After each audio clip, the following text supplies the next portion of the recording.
I had just moved to my current flat in Rains Park, southwest London, and was still fairly unfamiliar with the area. Now, my current bosses and supervisors know that I am still fighting a losing battle with the underwhelming reliability of Southwest trains, and as a result, have less than reliable timekeeping when it comes to arriving to work on time. A battle I had hoped to circumvent with the purchase of a bicycle. Sadly, though, all too often the London weather and my inherent idleness jointly conspire to once again force me to take the trains to and from work. While some people are more than aware that the trains keep me from arriving at work on time, not many of you are aware of the troubles I have returning home. That is to say, I have many a time found myself stuck at Clapham Junction with no train to take me back to Rains Park. In these circumstances, I have to take a bus to Wimbledon Common and walk the remaining 3 miles on foot. It is actually quite a pleasant walk. London doesn't have many hills if I walk along the Ridgeway. You can actually occasionally catch a nice view. True, it is of Croydon, but a nice view nonetheless. Now, to call Wimbledon Village a privileged area would be an understatement. The driveways are home to sports car and luxury utility vehicles, so you can imagine I have very uneventful walks home. I rarely see anyone on the trip apart from the odd older couple, perhaps walking home after a late dinner party, or even a person walking their dog. The neighborhood is quiet and it gets to bed early. And that night was just like the others, initially. I had gotten off the bus at the War Memorial, walked through the village center, and turned onto the Ridgeway. My phone's batteries had died somewhere between Wandsworth and Southfield, so I had to do the walk without music, and this always made the walk seem longer. My usual practice was to walk along and look at the houses, try and guess what the people that lived in the houses would be like.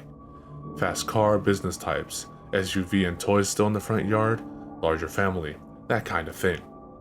I was playing my game and decided to have a cigarette, so I stopped. I was searching for my lighter and looking around when I noticed that I was not the only one on the street. Now, this was unusual, but hardly alarming. What was strange, however, was that the person wasn't the sort I had grown to used to seeing. It was a young lady. She appeared to be drunk or tired, perhaps. I light my cigarette and paused for a second, just a quick second, to judge if she would be capable of making it home by herself.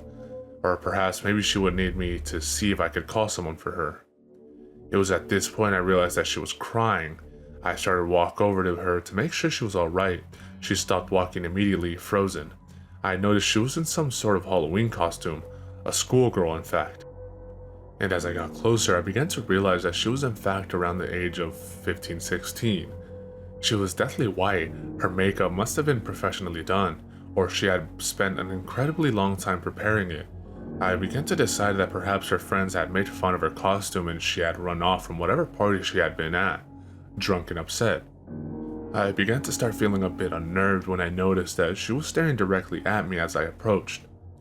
I can assure you that in a city the size of London, we have an unspoken rule of avoiding eye contact with strangers at all costs.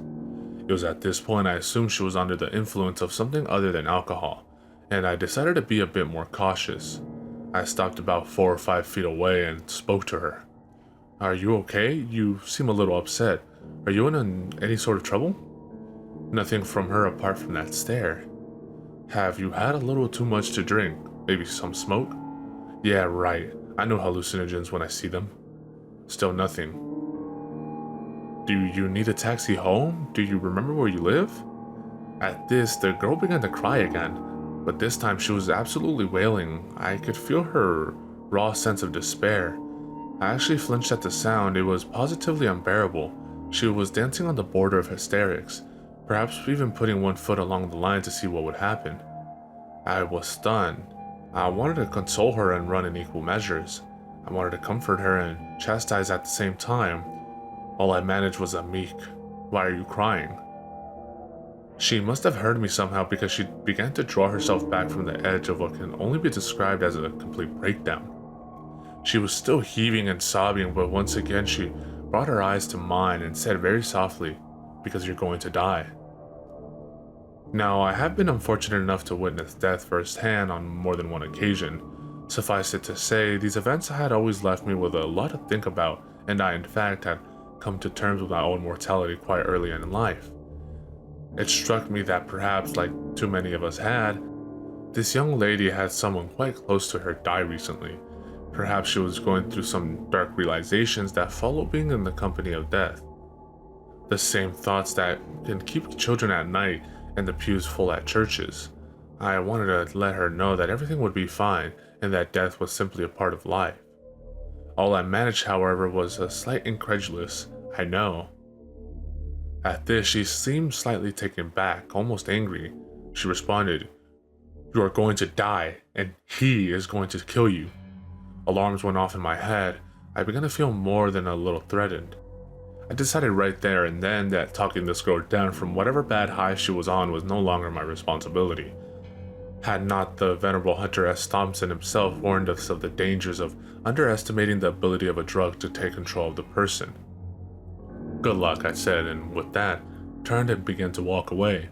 After about 5 steps, I quickly looked back to see her still standing there. She put her head down and began to audibly sob again. I quickened my pace and shortly had walked along a natural bend in the road, leaving her out of sight. I had been left agitated.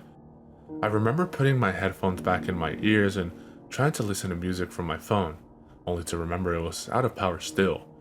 I was still 2 miles away from home, but at the pace I was walking, I was confident I could cover ground in less than 20 minutes. No less than 2 minutes later was when I first heard the shouting. It was a man's voice, and layered within it was an excruciating sense of malice and rage. "I am coming for you," the man screamed. I couldn't quite place where the voice had come from, but it seemed as though it was at some distance behind me on the same road, possibly from where the girl had been. I immediately realized that I was to be the victim of some sort of Halloween prank. I didn't, however, slow down. I imagined that this was the point when I was supposed to get scared and began to run, and I was determined not to play along. Again, the man yelled, yet this time it seemed to come from significantly closer. "I hate you," he bellowed. Now, the voice had seemed to have come from somewhere quite close to me, that is to say, at that volume I would have expected to have seen the man addressing me, but I was still very much alone on the street. I was also walking quite fast, so the person yelling at me must have run quite fast. Yet I had not heard any other footsteps. There was obviously more than one prankster, and they had hidden along points on the street. I quickly decided to be a rather poor sport and cut off the main road down Thornton Road at the Swan Pub. I hate to admit that their practical joke had gotten the better of me, and I did not want to see what they had in store for me next. I had made it to the front of the second house on the street when that terrible voice shouted at me again, "You're going to die." This time, the voice seemed to have come from the entrance of the street less than 30 yards away. Perhaps one last chance at scaring me before I disappeared into the darker side streets. Since these streets were darker, I decided that I would lose no pride in starting to jog down the hill. I knew it was all probably fun and games, but the ferocity of the shouting left me worried that I could, in fact, be dealing with a real maniac. True, it would have been interesting to be a part of the most elaborate mugging I had ever heard of, but that voice just left me with the impression of true hatred. I didn't want to meet the person, or people, rather, that could mimic and channel such malignant feelings at will. I had made it to the curve where Thornton Road becomes King Avenue when all of a sudden I heard someone screaming. "I will kill you," they shouted. This time the voice, the same voice that had yelled, seemed to be directly to my right. He must have been hidden behind the fence of some house, or perhaps even within the house. I had obviously walked right into the trap. I broke into a sprint at that point, pride be damned. I began to run quite fast and then faster straight downhill. At this point I was actually beginning to panic. My mind was playing terrible tricks on me. It seemed as though the voice was all around me, constantly yelling, constantly screaming. Up ahead was the main road. Warple Road to be precise, and it was well lit and busy. I could hail a cab and be home in minutes, but the voices, the immensity of their rage was inescapable. "I hate you," they screeched. "You coward. Die, die, die." Every second all around me, the adrenaline must have been heightening my every sense. I admit I was scared, and it seemed as though for some reason that terrible voice was booming off every surface on the street. It felt as though I was simultaneously running away into that mad rage. The words felt like gusts of a terrible hot wind pushing its venomous anger at me. I couldn't take it anymore. The voice seemed to make me want to share that same intense anger. I thought to myself, Am I the one shouting? And I felt like a victim. I wanted to kill the people that were playing this mad trick on me. I felt the hatred. "Time to die, coward," they screamed. "I hate you." I decided I had to give up. In one quick moment, I decided I would stop running as fast as I could and have a cigarette and wait for these people to show themselves. Come what may, I needed answers and a smoke. I quickly stopped my run and spun around. The car beeped as it raced past exactly where I would have run to had I not stopped that exact moment. I felt its air pocket ruffle the back of my hair as it sped past. In my blind panic, I had run past the sidewalk, off the main road, and onto the actual road. I had avoided running blindly into the road and being run down by inches. I looked up the road I had came from. Darkness, silence. Whoever had been up there was now gone. I lighted my cigarette and took a few moments to calm down. Smoking had saved my life that day, friends. I went home after that. Nothing more happened to me. But as I was standing there trying to calm down, working through the panic and adrenaline, I seemed to remember I felt like I heard a soft whisper. Perhaps just my imagination. I thought I heard a girl's voice softly saying, "Not such a coward after all."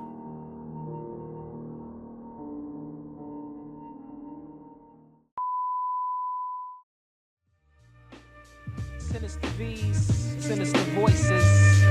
Yo. Action-packed Black Mac 10, Junior and his friend, not a pot to piss and starving brothers on a mission. 2:30, brilliant plan around the toll booth, GW Bridge, got the weapon concealed, nothing to lose. They choose to break the rules at all costs, stick them in Jersey. Hit the other side to New York, black and red leather suits and black biker boots. One got the gun, the other one controls the motorbike. Adrenaline pumping, dreams of cash. Anybody try to stop them getting lead in their face, believe that. Black pack.